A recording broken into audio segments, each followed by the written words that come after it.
بسم اللہ الرحمن الرحیم۔ عزیز طلباء السلام علیکم ورحمۃ اللہ وبرکاتہ۔ عزیز طلباء، آج میرے لیکچر کا موضوع ہے اسلام اور سائنس۔ سائنس، جیسا کہ آپ کو معلوم ہے کہ سائنس کے معنی علم اور جاننے کے ہیں، اور انگریزی زبان میں سائنس سے مراد ایسا علم جو تجربات اور مشاہدات کے ذریعے حاصل کیا جائے۔ سائنس کے اسلام اور سائنس کا آپس میں بڑا گہرا تعلق ہے۔ قرآن میں بار بار اللہ تبارک و تعالیٰ نے سائنس کا تذکرہ کیا۔ قرآن میں اللہ تبارک و تعالیٰ نے زمین اور آسمان کی پیدائش کے حوالے سے ذکر کیا۔ قرآن میں اللہ تبارک و تعالیٰ نے سورج، چاند، ستاروں کی پیدائش اور ان کے حوالے سے بات کی ہے۔ تو سائنس کے جو اصول ہیں وہ قوانین فطرت کے مطابق ہیں، یعنی پوری کائنات کا نظام چلانے کے لیے قوانین و فطرت ایک جیسے ہیں جیسا کہ سمجھا جا سکتا ہے۔ قوانین فطرت پر تسلط، پوری کائنات کے قوانین کو سمجھ کر ان پر قابو پایا جا سکتا ہے، اور انسان نے اپنی عقل و شعور کے ذریعے ثابت کیا کہ وہ ان قوانین پر قابو پا سکتا ہے۔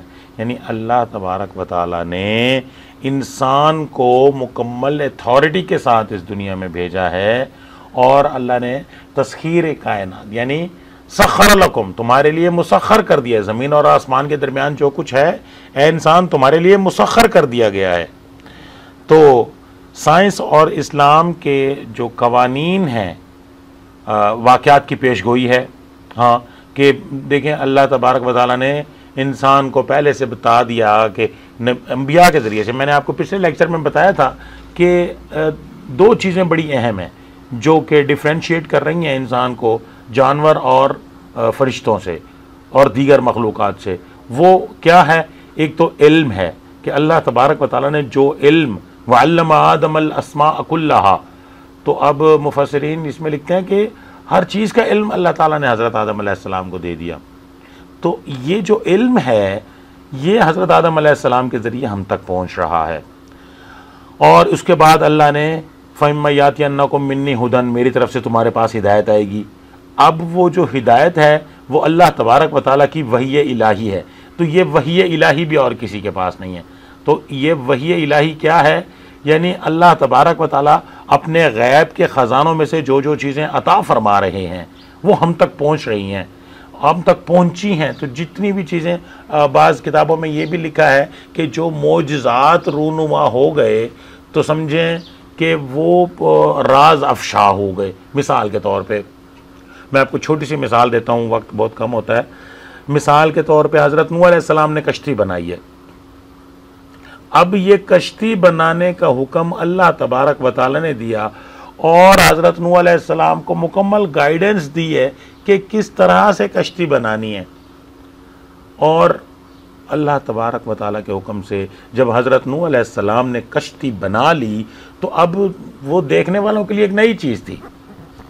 جو بھی دیکھتا تھا وہ کہتا ہے کیا ہے کہ جناب حضرت نوح علیہ السلام فرماتے تھے کہ یہ کشتی ہے اور اس میں ہم بیٹھیں گے اور یہ پانی میں فلوٹ کرے گی۔ تو لوگ ہنستے تھے، بھئی یہ کیسے ہو سکتا ہے؟ ہاؤ کین اٹ پاسبل کہ یہ اول تو پانی نہیں ہے، یہاں پہ پانی کہاں سے آئے گا؟ دوسرا یہ کہ پانی میں تو جو چیز ہوتی ہے وہ ڈوب جاتی ہے، فلوٹ کیسے ہو سکتا ہے؟ تو جب پانی آیا، اور وہ سارے واقعات آپ کو علم میں ہیں، میرا یہ موضوع نہیں ہے، تو جب پانی آیا تو وہ کشتی فلوٹ کرنے لگی۔ تو لوگوں نے دیکھ لیا، انسان کو سمجھ آ گئی کہ ہم پانی میں اس طرح سے ہم سفر کر سکتے ہیں، ہم پانی میں اس طرح سے ہم کشتی کے ذریعے سے بچ سکتے ہیں۔ تو آج آپ دیکھیں کہ کشتیاں جو بھی بن رہی ہے، اس وقت تک جتنی بھی کشتیاں بن رہی ہیں اس کا پیٹرن وہی ہے حضرت نوح علیہ السلام والا۔ تو اسی طرح اور بھی بے شمار چیزیں ابھی ذہن میں آ رہی ہیں، لیکن میں اس کو آگے چلتا ہوں کہ اب یہ سائنس جتنی بھی یہ جو پیشین گوئیاں ہو رہی ہیں، دیکھیں اس حوالے سے میں اگر کہوں کہ پہاڑوں کو چیر کے دیکھیں یہ جو بنائی جا رہی ہیں، آج سڑکیں بنائی جا رہی ہیں اور راستے بنائے جا رہے ہیں اور یہ نہریں بنائی جا رہی ہیں اور ہر قسم کے پھل پیدا کیے جا رہے ہیں اور اس میں یہ جو جوڑے، تو یہ ساری چیزیں اللہ تبارک و تعالیٰ نے قرآن مجید میں پہلے سے بتا دی ہیں۔ تو سائنس کے جو بنیادی تصورات ہیں، سائنس کے یہ تو میں نے بات کر لی، ابھی ہم بنیادی تصورات کی بات کرتے ہیں۔ سائنس کے جو بنیادی تصورات ہیں تو اس میں سب سے پہلی چیز ہے خود انحصاری۔ تو معاشرے میں قوم اپنی ضروریات میں خود انحصاری صرف اس وقت حاصل کر سکتی ہے جب وہ معاشی، معاشرتی اور دیگر مسائل کو اسلامی اور سائنسی بنیاد پر حل کرنے کی کوشش کرے۔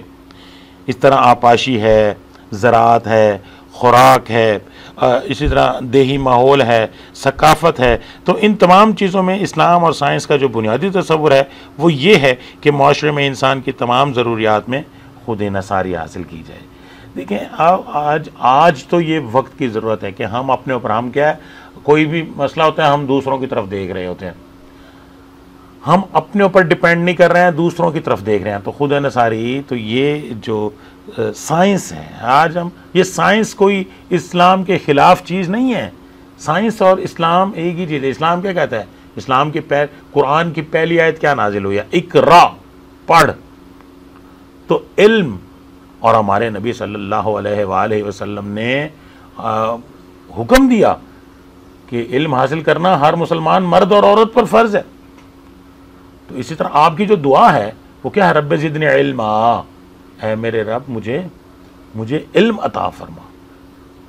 تو یہ علم حاصل کرنا، علم حاصل کرو چاہے تمہیں چین جانا پڑے۔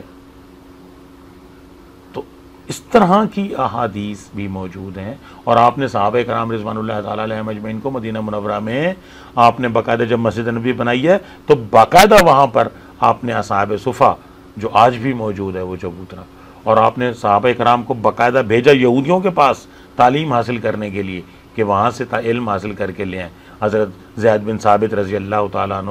اور اسی طرح سے جنگی ساز و سامان کو، جنگی سامان بنانے کے لیے بھی آپ نے صحابہ کرام رضوان اللہ تعالیٰ علیہم اجمعین کو بھیجا ہے کہ وہ ٹریننگ لے کے آئیں، تاکہ وہ ٹریننگ صحابہ لے کے آئے اور پھر انہوں نے وہ جو بنائی جنگی آلات وہ بنائے۔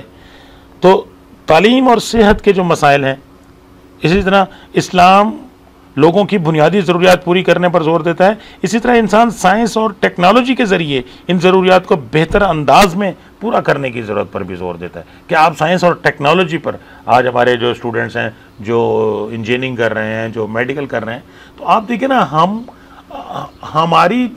ہمارے جو طلباء ہیں، اب پہلے یہاں پہ میں ایک چھوٹی سی آپ کو عرض کرتا ہوں، اسلام پہلے ڈومینیٹڈ تھا، آج سے تقریباً 400 سال پہلے دنیا پر اسلام کی حکومت تھی، اس وقت اسلام عروج پر تھا۔ اور اس سے پہلے بھی آپ دیکھیں کہ یہ جتنے بھی سائنسی علوم ہیں، ابھی میں مسلمان سائنسدانوں کی خدمات آپ کی خدمت میں پیش کروں گا آج کے لیکچر میں، تو یہ سارا ہمارے پاس تھا، ہم ترقی کر رہے تھے، ہم اوپر جا رہے تھے کہ کیا ہوا کہ اندلس میں ہم پر حملہ ہوا، اور ہمارا جتنے بھی، ہم بڑی تیزی سے جب ترقی کر رہے تھے تو ہماری ترقی رک گئی، اور جن لوگوں نے ہم پر حملہ کیا ان لوگوں نے ہم سے وہ علوم بھی، ہم نے نہ صرف کہ ہمارے لوگوں کو شہید کیا بلکہ ہماری کتابوں سے انہوں نے علوم لے کے اور انہوں نے اس پر کام کرنا شروع کر دیا۔ اور اس کے بعد پھر ہمیں اس کے بعد جو سب سے بڑا جھٹکا ہمیں جب لگا علم کے حوالے سے،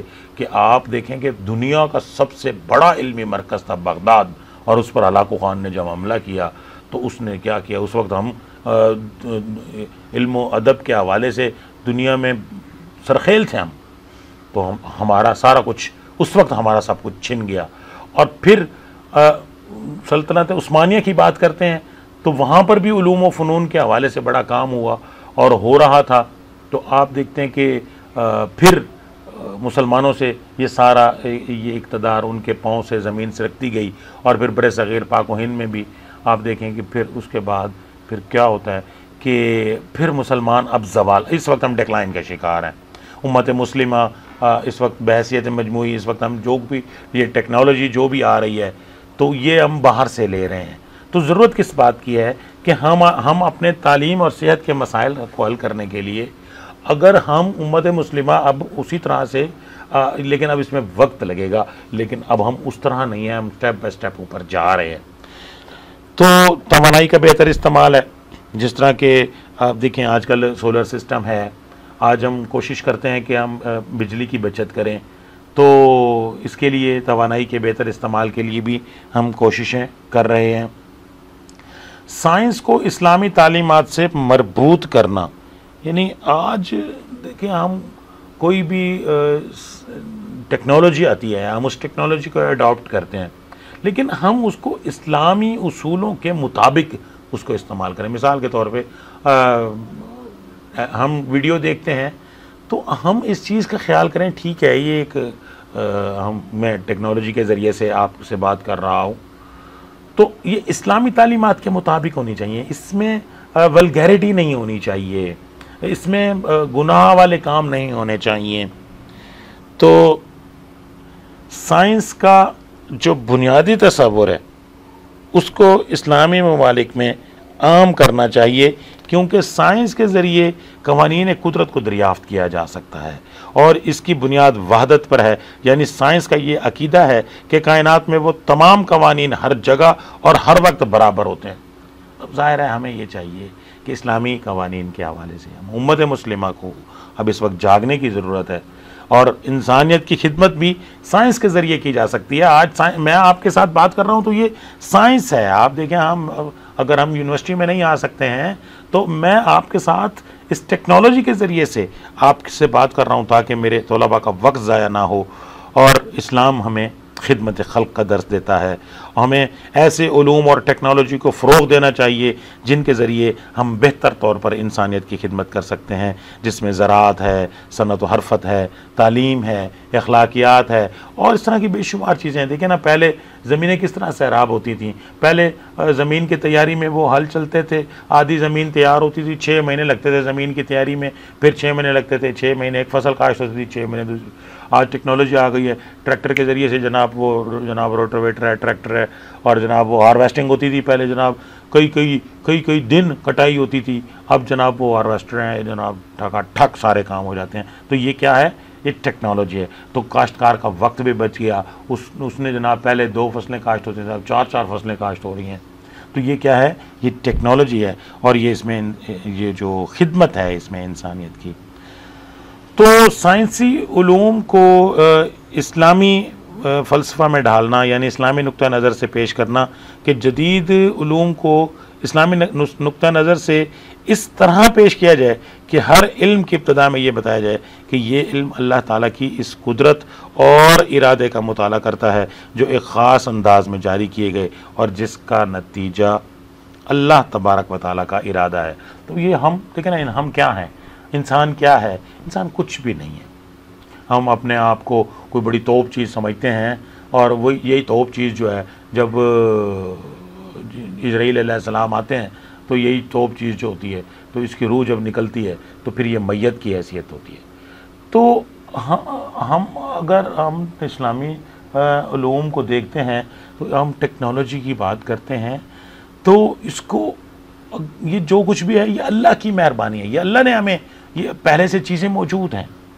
اللہ نے ہمیں علامہ بالقلم، قلم کے ذریعے سے علم دیا، تو اب قلم کے ذریعے سے جو ہمارے پاس پہلے سے علوم و فنون موجود ہیں وہ ہم اس پر ریسرچ کرتے ہیں اور پھر اس کے سامنے آتے ہیں۔ تو یہ سب کچھ، یہ دین کس کی ہے؟ یہ اللہ تبارک و تعالیٰ کی ہے۔ اور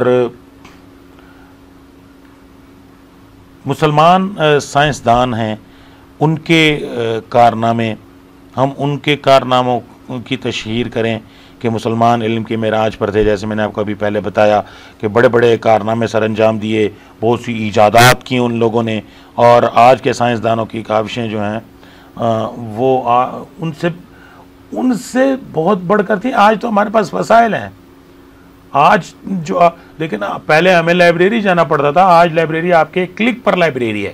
ایک کتاب میں وہ ملتی نہیں تھی، اور جناب اس کے لیے میلوں اور گھنٹوں سفر کرنا پڑتا تھا۔ آج جناب آپ کے پاس روڈز ہیں، موٹر ویز ہیں، ہوائی جہاز ہیں، ٹرین ہیں، بلٹ ٹرینز ہیں، آج تو یہ ساری چیزیں۔ پہلے تو انسان کے پاس یہ چیزیں نہیں تھیں، پہلے انسان کے پاس یہ لائبریریاں کیا ہوتی تھیں؟ آج تو آپ کی یونیورسٹی میں لائبریری ہے، پبلک لائبریریز ہیں، پہلے یہ اس طرح سے لائبریری کا کانسیپٹ ہی نہیں ہوتا تھا۔ یہ جب برصغیر پاک و ہند میں ہی کانسیپٹ نہیں تھا، انگریز کے آنے سے پہلے بھی نہیں تھا۔ تو ہر کسی جو علوم کے ہوتے تھے ماہر، تو وہ کیا کرتے تھے، وہ اپنی پرسنل لائبریری بنایا کرتے تھے۔ تو مسلمان سائنسدانوں کی خدمات کی اگر ہم بات کرتے ہیں تو اسلامی تعلیمات کی بنیاد غور و فکر پر ہے۔ اللہ قرآن مجید میں بارہا مقامات پر ارشاد فرماتے ہیں، افلا یتدبرون القرآن افلا ینظرون افلا تعقلون افلا یشعرون، تم شعور نہیں کرتے ہو، تم عقل نہیں رکھتے ہو، کیا تم دیکھتے نہیں ہو؟ افلا ینظرون الی الابل کیف خلقت، کیا تم دیکھتے نہیں ہو کہ ہم نے اونٹ کو کیسے پیدا کیا ہے؟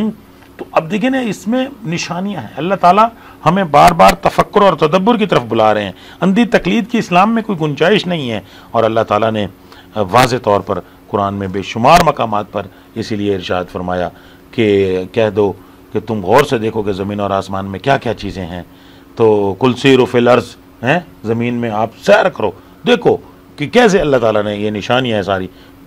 تو آپ دیکھیں کتنی نشانیاں ہیں کہ ہم دیکھتے ہیں سورج اپنے مدار میں چل رہا ہے، چاند اپنے مدار میں چل رہا ہے، ستارے اپنے مدار میں چل رہے ہیں۔ کبھی ایسا نہیں ہوتا ہے کہ سورج کہے نہیں جی میں مشرق سے نہیں نکلتا ہوں، میں مغرب سے نکلنا ہوں، تو ایسا نہیں ہے۔ تو یہ اللہ کی نشانیاں ہیں کہ دن اور رات کا آنا جانا ہے، سردی گرمی، تو یہ سب کچھ کیا ہے، تو یہ ہیں۔ تو اسی طرح سے جو بنو امیہ کے عہد میں جو سائنس کی خدمات ہیں اس میں علم کیمیا ہے۔ تو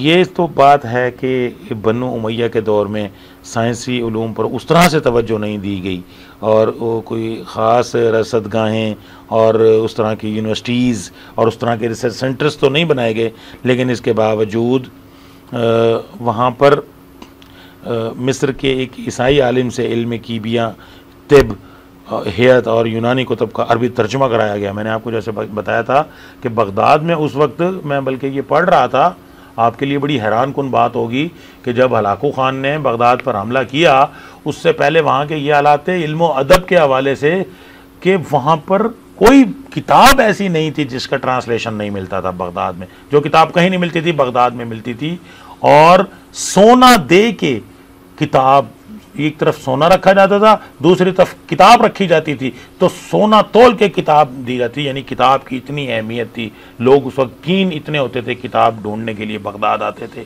اور جناب وہاں پہ جو ٹرانسلیشنز ہوئی ہیں یونانی کتب کا، اور پھر تجربہ گاہیں بھی قائم ہوئی ہیں، اور پھر جناب یہ کتابیں بھی لکھی گئی ہیں۔ اور علم طب کی جب ہم بات کرتے ہیں تو علم طب میں بھی عربوں نے یونانیوں سے استفادہ کیا، اور بے شمار اس پر کام کیا، بے شمار کتابوں کے ترجمے ہوئے، اور حضرت عمر بن عبدالعزیز کے زمانے میں ہی، یعنی یہ عبدالعزیز، حضرت عمر بن عبدالعزیز کا زمانہ کون سا ہے؟ سن 99 ہجری، یعنی ہم یہ بالکل نبی کریم صلی اللہ علیہ وسلم کی ہجرت کے 99 سال بعد وہاں پر شفا خانے قائم ہو گئے ہیں۔ آپ دیکھ رہے ہیں کہ طب پر اتنا کام ہو رہا ہے، چونکہ حضرت عمر کے دور میں فتوحات ہوئی ہیں اور اسلام تقریباً آدھی دنیا تک اسلام کا پرچم لہرا رہا ہے۔ تو اس وقت پھر بنو امیہ نے بھی کام کیا۔ اسی طرح بنو عباس کی جب حکومت آتی ہے تو وہ بھی اس پر کام کرتے ہیں، اور بنو عباس کے عہد میں سائنسی علوم کو حقیقی ارتقاء نصیب ہوتا ہے، کیونکہ اسلام نے اسلامی تعلیمات کا اصول ہر شخص پر لازمی قرار دیا تھا۔ تو اب حصول علم پر مخصوص طبقات کی اجارہ داری ختم ہو گئی۔ پہلے کیا ہوتا تھا کہ علم، آج بھی آپ اگر ہمارا ہمسایہ ملک انڈیا ہے تو وہاں پر ہر آدمی علم حاصل نہیں کر سکتا۔ آج آپ یورپ میں چلے جائیں، امریکہ میں چلے جائیں، وہاں ایسی جامعات ہیں جہاں مسلمانوں کو ایڈمیشن نہیں دیا جاتا، لیکن اسلام نے ایسا کام نہیں کیا۔ اسلام نے کہا کہ علم حاصل کریں، یہ جس کے جو مرضی ہے علم حاصل کرے۔ تو مسلمان سائنسدانوں نے اس کے لیے جستجو کی، اصول وضع کیے، اور جو اصول اسلام کے مسلمان سائنسدانوں نے وضع کی ہیں، میں آپ کو بتا دوں یورپ بھی آج تک اس پر قائم ہے۔ اور یہ تو الگ بات ہے کہ مسلم امہ نے اب اس پر توجہ دینا چھوڑ دی ہے، حالانکہ یہ مسلمانوں کا کام تھا۔ تو عہد عباسیہ میں علم طب کی جب ہم بات کرتے ہیں تو کمال حاصل کیا ہے مسلمان جو اطباء ہیں۔ تو یونانی طب کی کتابوں کے ترجمے کر کے علم و جراحت میں بھی کمال حاصل کیا. دوا سازی کے لیے جڑی بوٹیاں اور پودے کاشت کیے جاتے تھے اور تجربات کیے جاتے تھے, اور وہ سائنسدان جو تھے ہر وقت اس میں مصروف رہتے تھے. تو علی ابن طبری نے فردوس الحکمت کے نام سے طب پر ایک کتاب لکھی, اور اس کی حیثیت طبی انسائکلوپیڈیا کی سی ہے. ابو بکر زکریا رازی نے الکتاب الطب لکھی. تو اور بھی اس طرح کی بے شمار کتب ہیں. حین بن اسحاق, بو علی سینا, ثابت بن کرہ, یہ عہد بنو عباس کے مشہور طبیب ہیں اور جراح بھی ہیں. اور اس کے علاوہ وہاں پر جو شفا خانے, وہاں پر جو ہاسپٹلز قائم کیے گئے ہیں, تو ان کی تعداد 134 ہے. اور یہ جو شفا خانے ہیں یہ بنائے بھی وہاں پر مساجد کے قریب بنائے گئے, تاکہ لوگ مسجد نماز سے فارغ ہوں, اور کوئی بھی اگر کوئی ایسی صورتحال ہے تو وہاں پہ وہ ان کو اپنی علاج کروا سکیں وہ اپنا. تو اسی طرح علم کیمیا کی جب ہم بات کرتے ہیں تو اشیاء کی خاصیت اور ماہیت کے علم کو علم کیمیا کہتے ہیں. اس علم کا آغاز بھی بنو امیہ کے دور میں شروع ہوتا ہے, تاہم بنو عباس کے عہد میں اس علم نے حقیقی ترقی حاصل کی. جیسے میں نے آپ کو بتایا عمر بن عبدالعزیز کے زمانے میں اس پر کام شروع ہوا, اور پھر یہ کام ظاہر ہے کوئی بھی ریسرچ ہوتی ہے تو وہ ظاہر ہے وہ اس کو آگے بڑھایا جاتا ہے. چونکہ اسلام اس وقت عروج پر تھا تو علم جو ہے وہ اسلام کے ہاتھ میں تھا. اور تو اس دور کے جو مشہور کیمیا دان ہیں جابر بن حیان, ابو بکر زکریا رازی, ابو علی سینا, یعقوب الکندی, تو یہ معروف کیمیا دان ہیں. تو جابر بن حیان آپ دیکھیں کہ ان کو علم کیمیا کا بابا آدم کہا جاتا ہے, یعنی یہ بانی ہیں علم کیمیا کے. تو تقطیر, تبخیر, کشید, تاثیر, تو ان سب سے یہ واقف تھے. تقریباً 70 رسائل انہوں نے علم کیمیا پر لکھے. الخواص الکبیر, الخواص الصغیر, کتاب الاسراء, تو اس طرح اور بھی بے شمار, کتاب البروج, کتاب الراز, یہ ساری کتابیں انہوں نے لکھی ہیں. اسی طرح ابو بکر زکریا رازی ہیں, رازی نے بھی علم کیمیا پر جابر کی تحقیق سے فائدہ اٹھاتے ہوئے ان کے کام کو آگے بڑھایا ہے. اور ان کی رازی کی جو کتاب الاسرار ہے تو اس میں کیمیاوی عملیات پر تجرباتی بنیادیں کی روشنی میں بحث کی گئی ہے, اور ایک خاص قسم کا ترازو یعنی میزان طبعی بھی بنایا گیا ہے. صفت الکیمیا, کتاب الاسرار, کتاب المجاز لکھی ہیں, اور پگھلانے والی اشیاء, آتش گیر مادے اور نمکیات پر کام کیا. اسی طرح ابو علی سینا, انہوں نے بھی کیمیا میں بے شمار کامیابیاں سر انجام دی ہیں. تو انہوں نے کتاب الشفا لکھی ہے, فلسفہ طبیعیات لکھا ہے, اور ریاضیہ اور کیمیا پر مبنی بے شمار کتابیں انہوں نے لکھی ہیں, اور بے شمار ایجادات بھی ہیں. آب زر, آب نقرہ, پوٹاش, نوشادر, نمک, نوشادر اور پھٹکڑی, ان کے جواہر پر بھی انہوں نے کام کیا. یعقوب الکندی کا بھی عہد عباسیہ کے دور میں بڑا اہم کام ہے. آپ بھی نامور سائنسدان تھے. آپ کا ایک الگ رسالہ رنگ سازی اور رنگ ریزی پر ہے. Ammonia, ammonium chloride, nitric acid, sulphuric acid, potassium nitrate, بارود کا پاؤڈر, الکحل, اور یہ سب آلات ایجاد کیے, جس میں آلہ تقطیر, آلہ ترشیح, آلہ تعصید, آلہ تحلور, آلہ تذویب, اور یہ سب جو آج کیمسٹری کی بنیاد ہیں. تو علم طبیعات کی جب ہم بات کرتے ہیں تو اس میں بھی عہد بنو عباس میں اس نے بڑی ترقی کی ہے. اور اس علم میں مادے, توانائی اور اس کے باہمی تعلق کا مطالعہ کیا جاتا ہے. اور اس دور میں بہت سے مشہور ماہر طبیعیات ہیں. ابن الہیشم کا نام آپ نے سنا ہے, تو کہ ابن الہیشم جو علمی طبیعیات میں ایک بہت بلند مقام رکھتے ہیں. تو انہوں نے طبیعیات پر ایک کتاب لکھی, کتاب المناظر کے نام سے شائع ہوئی. آنکھ کی ساخت, انعطاف نور, فضا میں انعطاف نور, کہکشاں, کوس و قزح, اور ان موضوعات پر آپ نے کام کیا. اسی طرح آپ نے میزان الحکمت, الحالہ کوس قزح, ضوء القمر, حیۃ العالم اور اصول الکواکب, یہ بڑی مشہور کتب ہیں ان کی. اسی طرح البیرونی کا نام بھی آپ نے سنا ہے، یہ ماہر طبیعیات، ریاضی دان اور ماہر فلکیات اور جغرافیہ دان تھے. تو انہوں نے بھی ایک کتاب لکھی ہے الجواہر فی الجواہر، اور روشنی اور آواز کا فرق بتایا. تو دیکھیں نا، کوئی بھی کام ہوتا ہے نا تو سب سے اہم چیز ہوتی ہے اس کی بیس. تو مسلمان سائنسدانوں نے ایک بڑی مضبوط بنیاد فراہم کر دی، اور پھر کیا ہوا کہ یہ ہماری کتابیں لے گئے یورپ والے، اور وہ ایڈمٹ بھی کرتے ہیں. اور یہ تو جب یہ چاند پر گئے، سیارہ بھیجا، روس نے تو باقاعدہ ایڈمٹ کیا کہ جناب یہ مسلمان سائنسدانوں کی جو خدمات ہیں ہم نے انہی کی بنیاد پر کام کیا تھا. تو آپ دیکھیں کہ ہمارے جو یہ سائنسدان ہیں، البیرونی ہیں، اور اسی طرح ابو بکر زکریا رازی ہیں، ابو علی سینا ہیں، تو انہوں نے بے شمار خدمات سر انجام دی ہیں. تو بنو عباس کا عہد ہے، یعنی یہ تو سٹارٹ ہے شروع میں ہی. تو فلسفیوں کی ایک جماعت اخوان الصفا کے نام سے عراق میں قائم ہوئی، اور ایک دائرہ المعارف مرتب کیا جو کہ 52 رسائل پر مشتمل تھا، اور اس میں 17 طبیعات پر اس میں گفتگو کی گئی. اور تو ان میں مد و جزر، مناظر اور عناصر کی تفصیل درج تھی. تو ایک اور مسلمان سائنسدان ہے محمد بن موسیٰ شاکر، تو یہ میکانیات اور طبیعات کا پہلا مسلمان سائنسدان ہے جس نے کتاب المبل تصنیف کی. علم ہیئت، ریاضی کے ماہر تھے. اس میں ریاضی میں قیمت الزاویہ کے نام سے کتاب مرتب کی. آپ دیکھیں ریاضی میں زیرو نہیں تھا، یہ زیرو مسلمانوں کی ایجاد ہے. تو اسی طرح ابو البرکات بغدادی، ان نے طبیعات پر کتاب المعتبر اور دیگر کتب تصنیف کی، اور اس میں حرکت کے بنیادی قوانین شامل کیے. عبد الرحمن الحزم، یہ بھی طبیعات اور علم ہیئت کے ماہر تھے. آپ نے کتاب لکھی کتاب المیزان الحکمت. تو اس میں مایات کا وزن معلوم کرنے کا طریقہ اور جدول مرتب کی. آج دیکھیں نا، ہم گیس لینے جاتے ہیں، LPG گیس لینے جاتے ہیں، تو وہ کیسے اس کا وزن کیا جاتا ہے. تو اس کی ابتدا جو ہے وہ مسلمانوں نے کی ہے. تو قانون تجاذب، اسی طرح مایات میں چیزوں کا وزن کم ہو جاتا ہے، اور اس کو اوپر اٹھانے کی قوت جس قدر ہو تو اس میں داخل ہو کر چیزوں کو اوپر اٹھا لیتی ہے.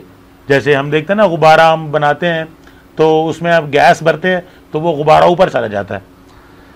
تو مقناطیسی اور قانون کشش ثقل کے متعلق ان کی مشہور کتاب الجوا ہے، جس میں یہ تمام قوانین درج ہیں. تو اب دیکھیں اس وقت انہوں نے یہ ساری کتابیں لکھی ہیں.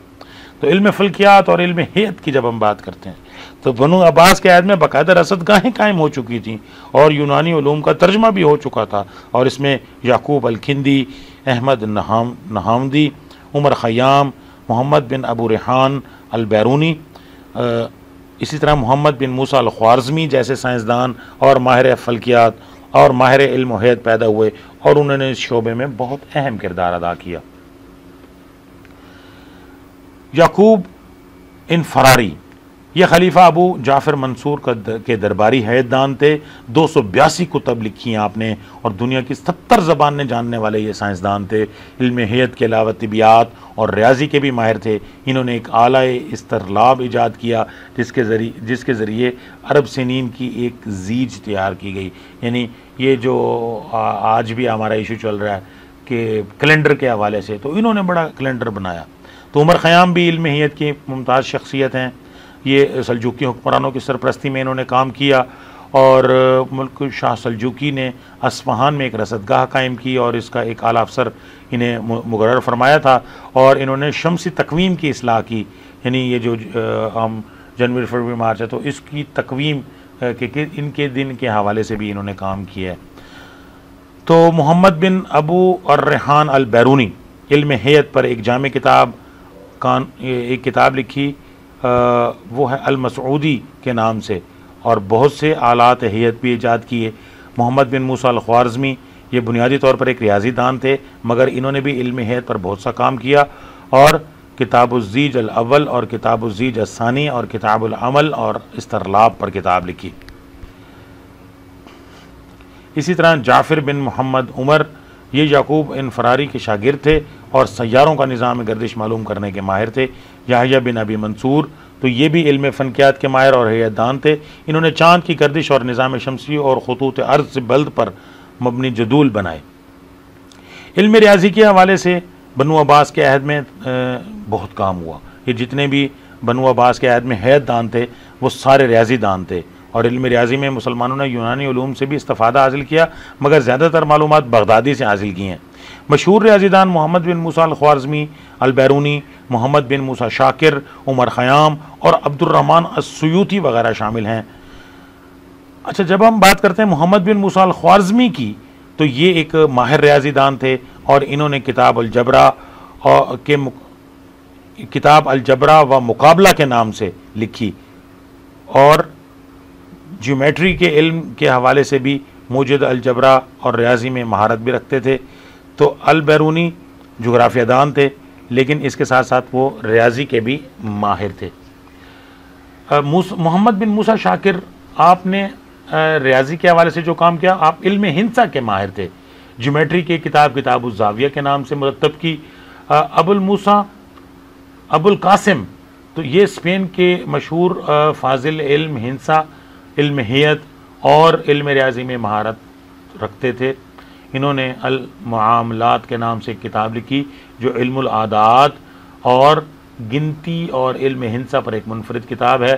آپ امام ابن خلدون کے ریاضیات کے استاد بھی رہے. تو آخر میں علم جغرافیہ پر بات کرتے ہیں. علم جغرافیہ سے مراد یہ ہے کہ جس میں زمین اور اس کی اقالیم میں تقسیم، پہاڑوں، دریاؤں اور ان چیزوں پر بحث کی جاتی ہے. طول بلد، عرض، اس کا تعین کیا جاتا ہے. تو عہد عباسی میں اس پر بھی کام ہوا، اور مامون الرشید نے تقریباً 69 سائنسدانوں کو جغرافیائی تحقیق اور دنیا کے نقشے کی ترتیب و تدوین پر مقرر کیا، ذمہ لگایا یہ کام کرو. تو اصل میں دیکھیں، کوئی بھی کام ہوتا ہے نا، انفرادی طور پر ہم اس طرح کے کام نہیں کر سکتے، ان کا اس طرح سے نہیں ہو سکتا رد عمل.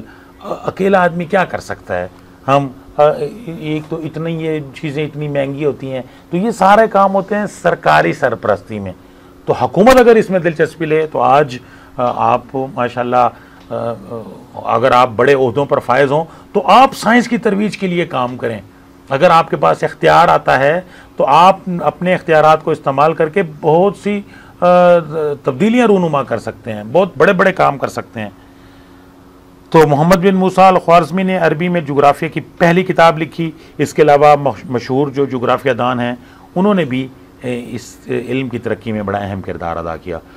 محمد بن موسیٰ الخوارزمی ہیں، انہوں نے دنیا کے نقشے پر مبنی ایک اٹلس تیار کیا اور سورۃ العرض کے نام سے بھی ایک کتاب لکھی. عبید اللہ بن عبداللہ، ان کی جو علمی خدمات ہیں اس پر انہیں بابائے جغرافیہ کہا جاتا ہے. انہوں نے المسالک والممالک کے نام سے ایک کتاب لکھی.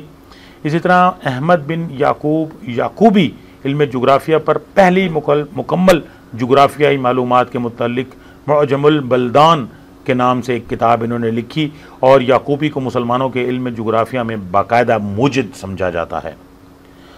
اور آخری ابو زید احمد، آپ کا شمار بلخی نقشہ نویسوں میں ہوتا ہے، اور سورۃ الاقالیم کے نام سے انہوں نے ایک کتاب لکھی ہے، اور اس کے علاوہ ایک اور کتاب المسالک الممالک بھی تحریر کی. اس کے علاوہ محمد بن الحکل، علی بن حسین المسعود نے بھی علم جغرافیہ میں اہم کردار ادا کیا.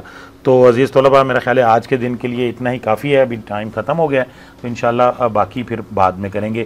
اس کے ساتھ افتخار علی گیلانی کو بھی اجازت دیجیے. اللہ حافظ.